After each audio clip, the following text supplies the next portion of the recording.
Good morning and welcome. Biblical Theology Today here. I want to make a short video, part 4 of the Sons of God and Daughters of Men.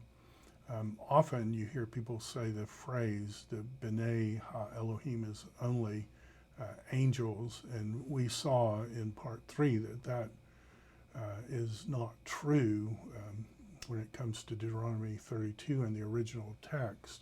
But I wanted to follow that up with a short video looking at this text in Exodus, where are we, 4:21.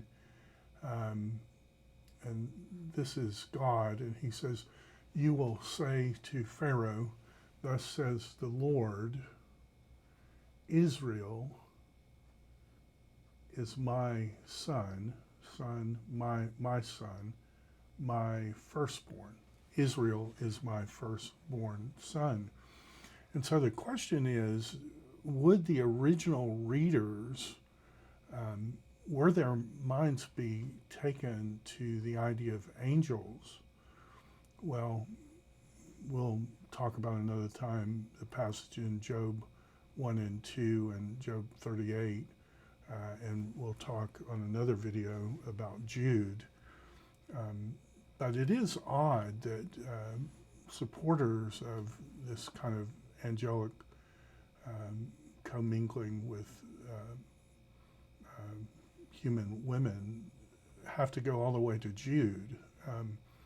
If you go to the Pentateuch and ask, who is, according to the Pentateuch, who is the Son of God? Who are the sons of God? Well, this text is clear, and like there's no debate there. There's no textual variant, and we could multiply this over and over and over again. So when you think about God's Son or the sons of God, would the original readers think of angels, or would they think of God's visible people on earth? And clearly it's God's visible people on earth. And so when you couple that with the idea of intermarriage and not intermarrying, it explains the idiom "take for themselves wives from," which is used lots of times in the Pentateuch, particularly in the context of not intermarrying with pagans.